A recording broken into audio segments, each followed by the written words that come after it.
When you move to a new country, you expect certain challenges, like opening a bank account, finding a job, or getting used to public transport. But here's one most people don't think about. What happens when your pet gets sick and you need to explain it in English? That's exactly what happened to me last year. I had just moved to a new city with my dog, Luna. She's a small brown dog with floppy ears, a loud bark, and the sweetest eyes you've ever seen. One morning, I noticed she wasn't acting like herself. She didn't eat her breakfast. She was walking slowly, and she kept licking her paw over and over again. At first, I thought, maybe she's just tired. But by noon, she was still lying down, not moving much, and I started to worry. I looked up the nearest veterinary clinic. It was only a 10-minute walk from my apartment. I put Luna's leash on, grabbed her vaccination papers, and headed out. But the whole way there, I kept thinking, how am I going to explain what's wrong? What if I don't know the right words in English? I had never talked about animals in English before. I knew how to order food, ask for directions, even talk about my job. But how do you say things like, she keeps licking her paw, or she hasn't eaten since yesterday? Still, I reminded myself, you don't need perfect English. You need clear, simple communication. When we arrived, I walked up to the receptionist and said, "Hi, my dog is not feeling well. I'd like to see the vet, please." She asked, "Is it an emergency?" I said, "No, but she's acting strange. She's not eating, and she keeps licking her paw." The woman nodded. "Okay, please, fill out this form. The vet will see you shortly." I sat down and filled out the form. Name, contact info, pet's name, age, breed, symptoms. A few minutes later, the vet called us in. He smiled warmly and said, "Hi there. What's going on with Luna today?" I took a deep breath and said, "She hasn't eaten since yesterday. She's been very quiet, and she keeps licking her left paw." He nodded. "Has she thrown up? Any diarrhea?" "No, not that I've seen." "Has she been walking normally?"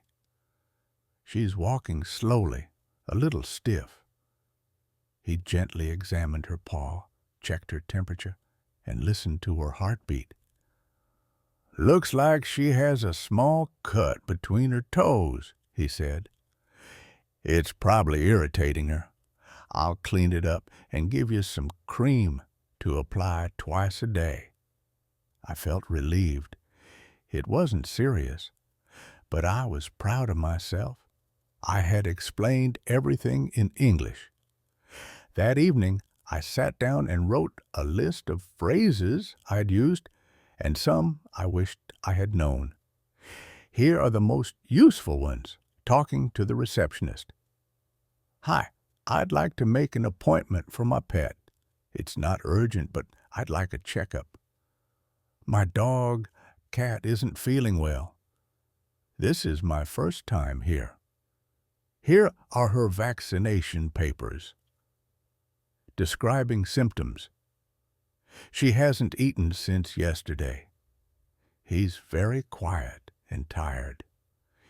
She keeps licking her paw. He's limping, walking unevenly. She has diarrhea. He's been vomiting. She's scratching a lot. He's breathing heavily. I found a lump on her back.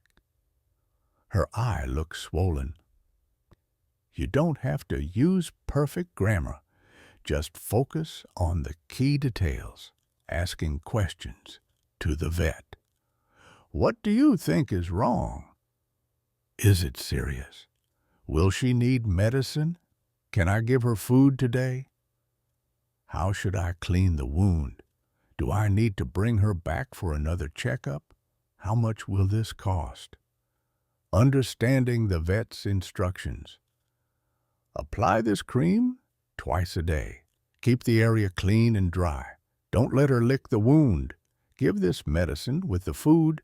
Watch for signs of infection, redness, swelling, or fever.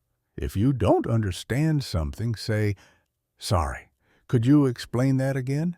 Can you show me how to do it? Can I write that down?" Since that visit, I've been more confident with pet vocabulary in English, and I've helped a few other friends who were nervous before their first vet visit. One tip I always give: take notes before you go.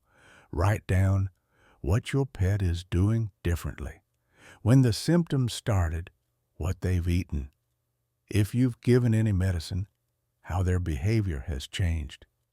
This helps you stay calm and helps the vet help you faster. Also, remember, vets and their staff are usually very kind. They understand that people get nervous, especially when speaking a second language. If you say, "Sorry, my English isn't perfect, I'm trying my best," they'll almost always slow down, smile, and support you. Pets can't tell us how they feel. That's why it's so important that you learn how to speak up for them, even in English. You don't need to know every word. You don't need to say it perfectly. You just need to try. The more you speak, the more you learn. And the more you learn, the better you'll be at taking care of your furry friend anywhere in the world. Practice out loud. Try different styles, and soon it will feel completely natural. Thank you for practicing with me today. See you in the next lesson.